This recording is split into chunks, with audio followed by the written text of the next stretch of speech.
One of my kids played a common sort of playground trick on me this week where they were telling me something and I can't remember what they do now, but they had their hands crossed behind their back or something so that it didn't really matter what they were saying. And we know the kids do that in the playground, but we know that grown-ups then find different ways of doing the same thing. I was watching, there's an excellent series just now on BBC iPlayer about Putin's relationship with the West. And there's a good interview with David Cameron, who was our former Prime Minister, where him and his team were, I can't remember, was it a NATO summit or the G7? And they knew that Putin was basically lying to their face about his involvement in Syria at the time and the awful chemical weapons that were used on civilians there. But he was at that club, and he had a right to be at that club, and he technically wasn't breaking any of the rules of the club, of either NATO or the G7. But at the same time, he had just such a distorted relationship with truth-telling that he was able to do that to their face, and there wasn't actually much that those in the room could do about it, because international relations are hugely complicated, as we continue to see.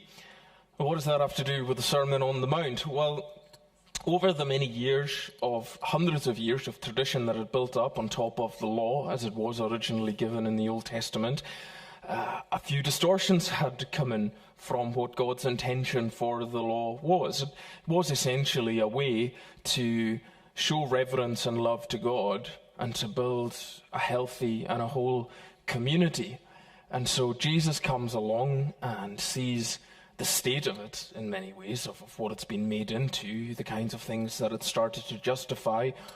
And he challenges the society that he's in and saying, you've misread and misapplied this. And he does it in a few ways. The best way to read this part of the Sermon on the Mount is that Jesus is someone there's a role for him in the society that he's in. He's what they would have called a wisdom teacher, which was someone who wandered around and spoke just absolute gems of wisdom and truth. And people listened to them and then tried to apply them in their lives. And that had been going on for hundreds of years, and a lot of philosophers who we know the names of today in the Greek and Roman world, they did this, and that's how they built and amassed a following. And Jesus was doing this, but quite often what other teachers would do is they would drop these little pearls of wisdom, and they were all sort of self-contained, and they made sense by themselves, and they hopefully helped people live to the good life.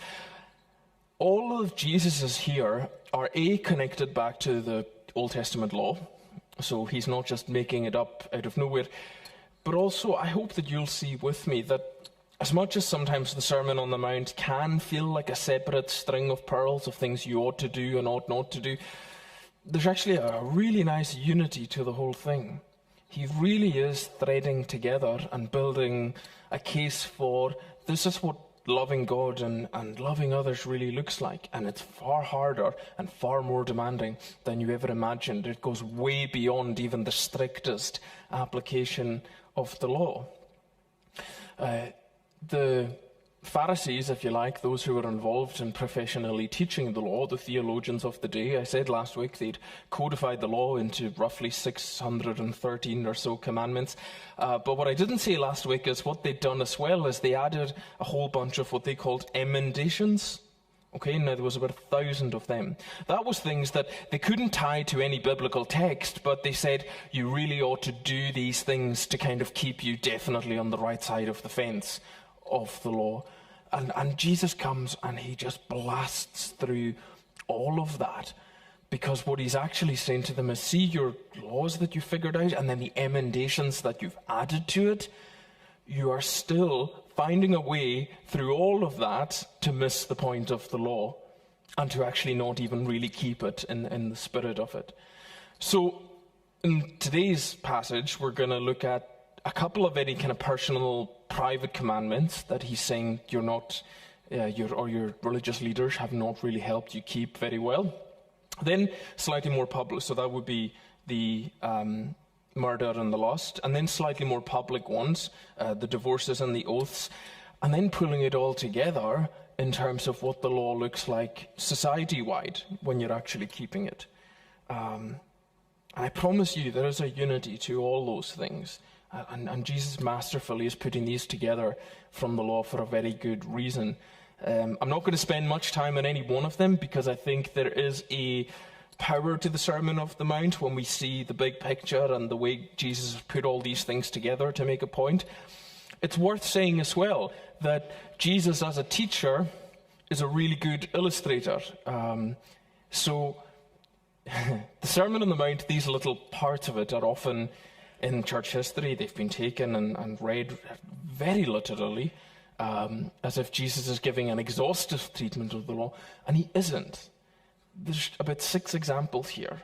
He's picked 6 out of the hundreds of words of pages that are written in the Old Testament law, and he's gone, here's some good examples of what this will look like. And he's encouraging them to actually a more developed view of the law, of the love behind it, of the reason for it, and then of how to apply it, which is basically all we're ever doing in preaching anyway, is trying to get people to be able to apply what God has said in a way that helps them love God more and love others too. So let's look at the kind of private ones first. So he speaks about murder in ways that probably nobody had ever called for, thinking about murder. You've heard that it was said, you shall not murder, and anyone who murders will be subject to judgment. But I tell you, anyone who's angry with a brother or sister, or anyone says raca, which just means that they're an idiot or a fool or to be cursed, anyone says, you fool, will be in danger of the fire of hell. So you've got to settle things. Now, most people in the society he's talking to not only weren't murderers, but wouldn't even have countenanced murder as a score-settling device. Most people he is speaking to would have had a problem with somebody that they felt offended them or wronged them, or someone that they had some sort of broken down and distorted relationship with. And he's saying, you can't get away with that. It exists on a continuum. You might not be murdering them, but you're missing something important. You might be technically keeping the law by not murdering them, but there's more to the law than that. The whole, yes, one point of laws is that so our society doesn't descend into chaos, and that was the same with the Old Testament law, but there was more to it than that. There was also a building block of trying to build a community of people that are in bond with each other, which means that the relationships are everything, that they're paramount. And that is in the Old Testament. We tend to think that the Old Testament is all external and do this and don't do this, and then the New Testament's all about love and the heart. It was actually there all along, and he was calling them back to it, because he was saying you're to be a community of people that have this relationship that means everything. You're to understand that relationship is one of the greatest gifts that we have as human beings. And more than that, that the other people in your community, that they bear the image of God. You remember at the beginning of the story in Genesis, that God made man and woman in his own image. That is why there is a UN Convention on Human Rights. That is why we generally agree that human rights are a good thing, because people have wrestled with this and have been affected by the amazing, lofty teaching that human beings bear something of the divine. And that's why we ought to treat, we're not animals. We're above that. We're different. And that's because of what God has infused in us. And he's saying if you just casually dismiss and demean other people, even in your mind, while you're seeing yourself as above them and only God is above us all. Do you see? So you're twisting that image bearer status because that serves you. He says, so you've kind of missed the point of the law. And then he says in a connected way with the same thing about adultery. You shall not commit adultery, but I tell you, anyone who looks at a woman lustfully, and that would go for women to men as well, has already committed adultery in their heart. And a couple of things to say about this, because that's an explosive passage. The ancient Near East, where, let's always remember, Jesus isn't writing. Somebody picked me up on that online a couple of weeks ago when I said Jesus wrote, whereas Jesus didn't write anything. People wrote what Jesus said.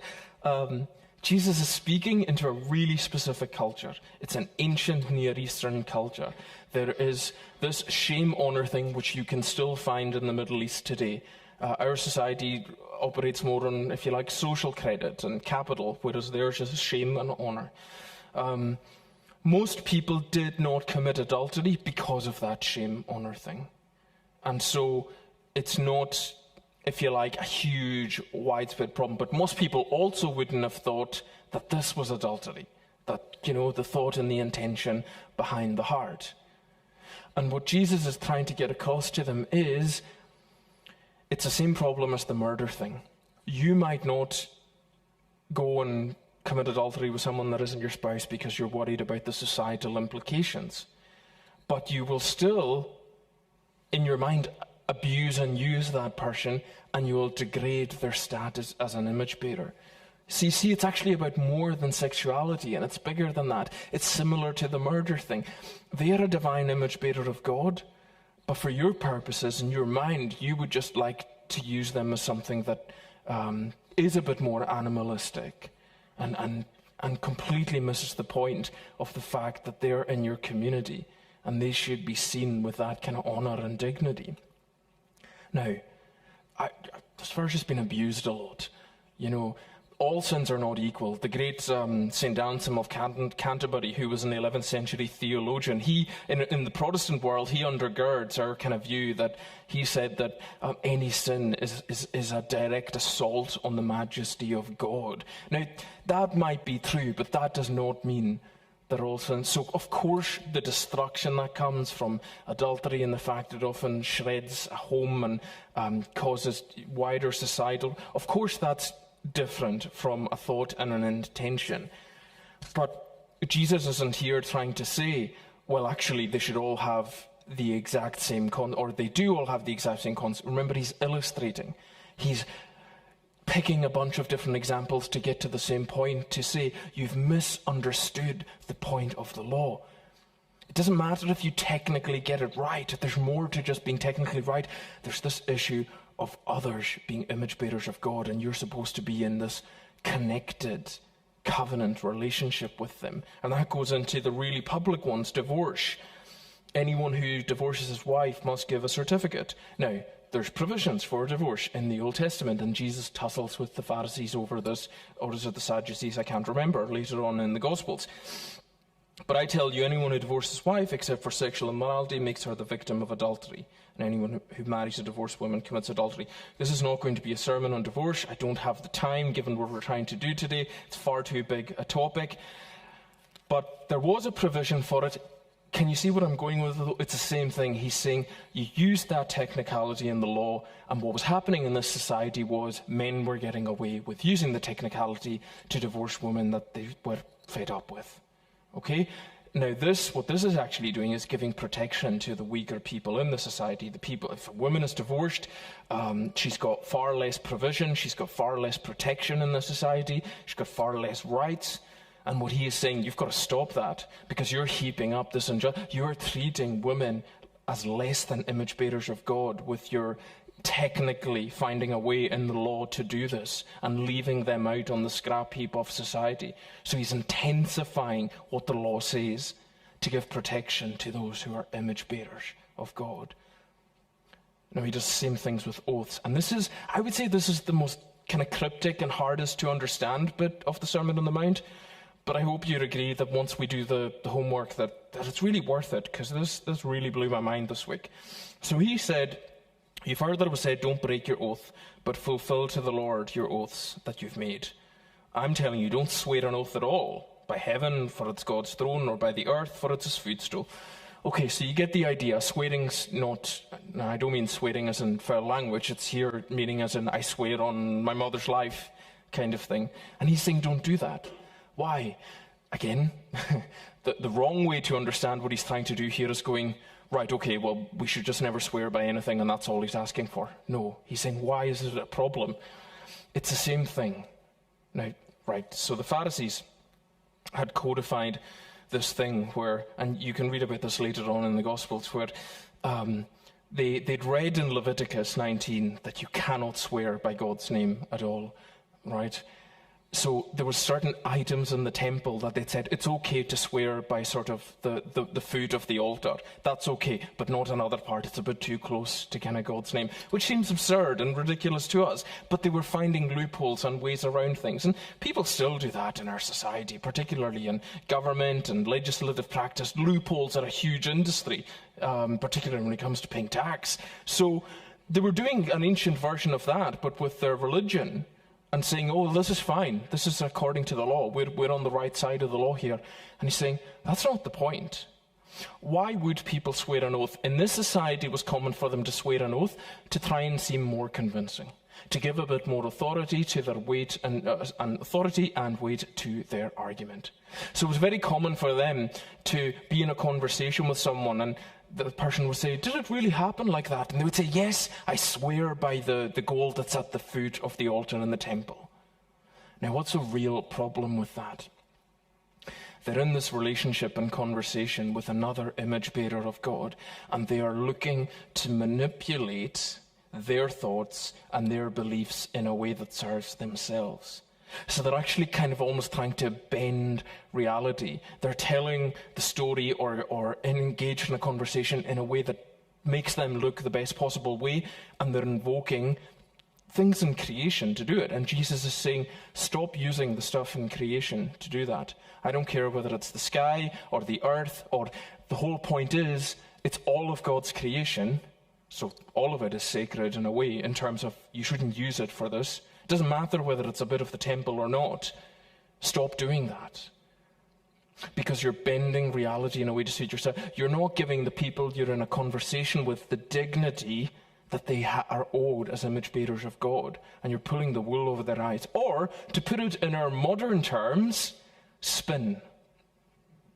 There is an entire industry. You can get paid many pounds, thousands of pounds a year if you are good at this in our government agencies. If you can bend and use words in a really clever way to make things look much better than they actually are, and you'll get sent out on the morning news programs in order to defend the latest horrific thing that the government are doing, or whatever.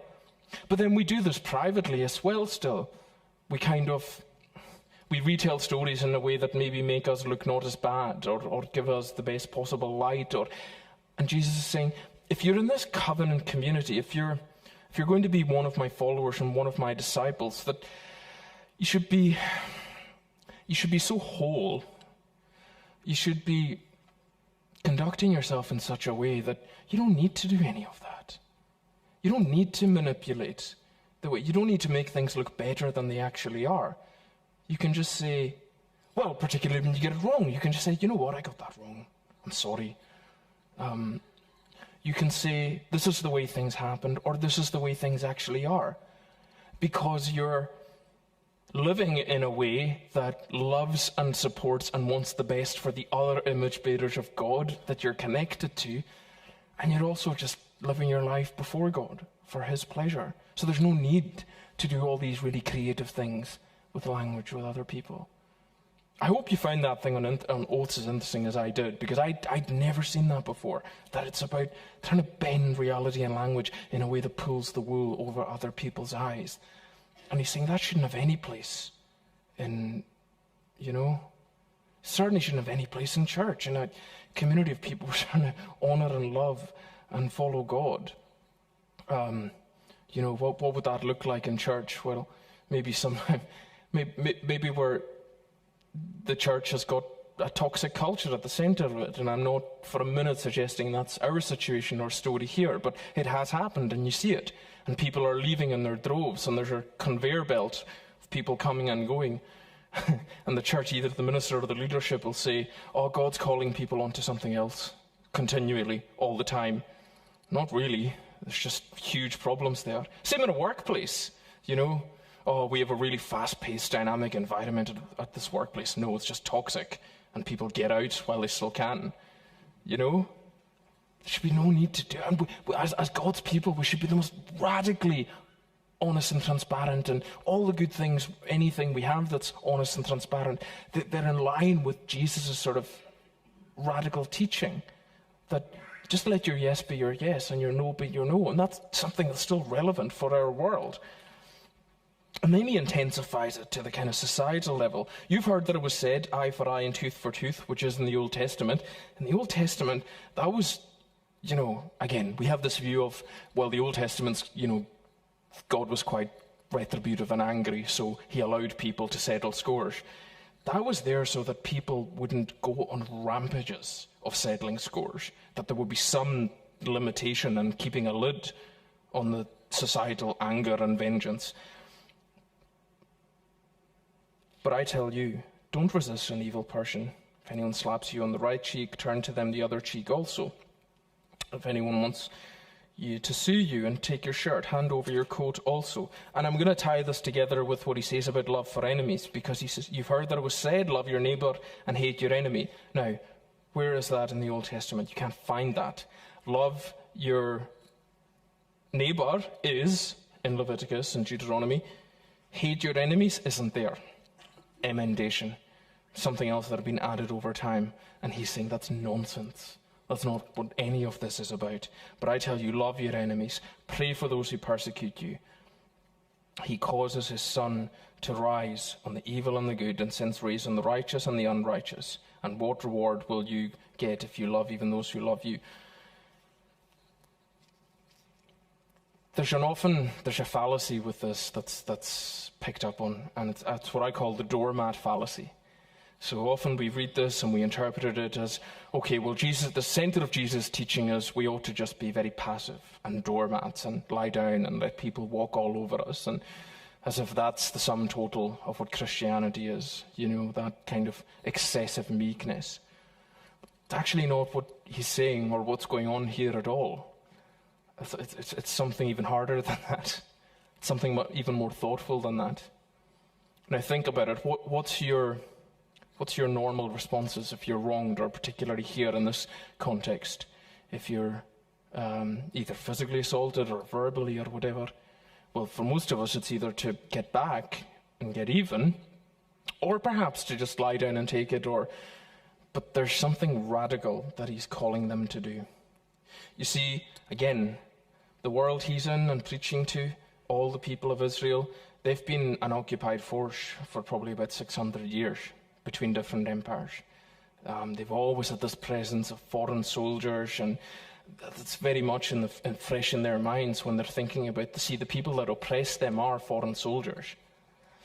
And then, to make matters worse, some people decide to make their living by siding with the occupying force and becoming a tax collector and being traitors to their own people. And so everyone agrees that between the Roman soldiers and the tax collectors, they are the worst people in this society. And he's saying, well, yeah, but if you only go with a very sort of sinful human option of a bit of retaliation, or only being nice to people who are nice to you, then you're just the same as them. You see, the problem isn't out there. It's not certain groups of people that are different from you or you think are different from you. It's a universal problem. It's a whole society problem. The Roman soldiers and the tax collectors suffer from the same disease that you do, and it's sin in the human heart, because it separates you from God and it causes animosity and suspicion of other people. Can you see how he's now calling this out to go, the law goes deeper than any of the Pharisees or theologians have possibly led you to believe? It's going right to the core of what the problem is for all of us. And what's Jesus advocating? He's advocating this radical thing that doesn't get done enough and would genuinely change our world if people did it.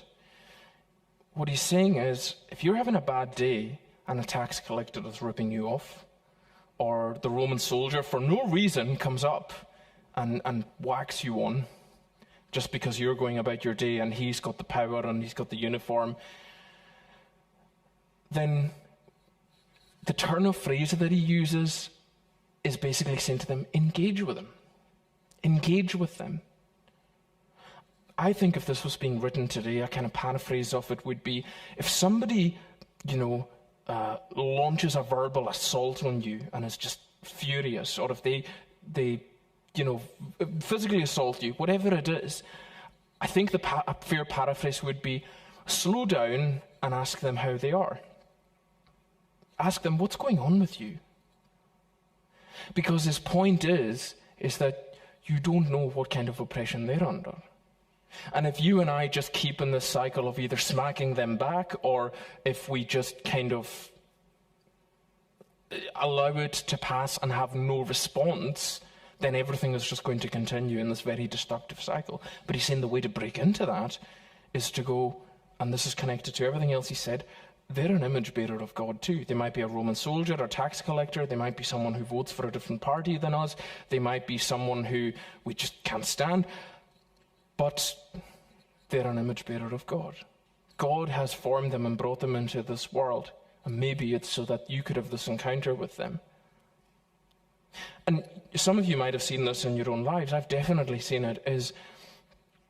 It's normal for a human who is giving you a hard time, whether verbally or physically, to expect you to do one of those two things, to want to get right back in and start screaming and shouting at them. And quite often that's what somebody wants. A lot of people find that quite gratifying.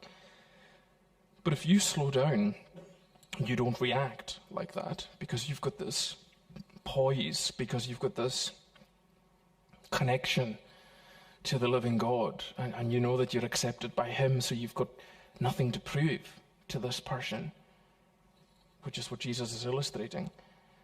Asking them, are you okay? Have you had a bad day? What's leading you to want to be like this? Well, you never know, but they might just fall apart, because you might be the first and only person that's ever asked them that. You know? Maybe they've been a bully their whole lives, or felt like they had to manipulate people because they were manipulated, and nobody's actually asked them about the condition of their heart.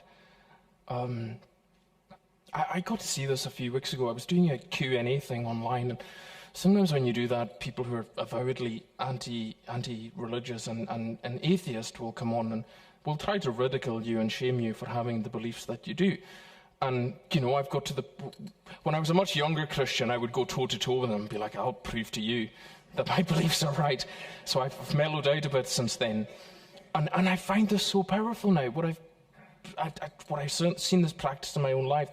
I did this a couple of weeks ago. Somebody was going at me, and other people were saying, you should just kick them out, like they're being, you shouldn't be so patient. And it's not that I'm just very patient, it's that actually I just had a curiosity, because I have seen this over time, that everyone has a story. And normally if someone is really angry, whether it's about God or religion, there's usually a really good reason for that. So they kept going, and eventually I asked them how they were and what their experience of religion was. And they just opened up and they said, I've had a terrible experience of religion. My whole family were in a really abusive church. We were all taken advantage of. Everyone was run ragged. Something to that effect. And then they said, oh, thank you for letting me share that. You see, even very angry, even very manipulative, all human beings, they have a story that makes them very hurt. And Jesus is proposing this radical third way where you don't retaliate and you also don't just take it. You engage.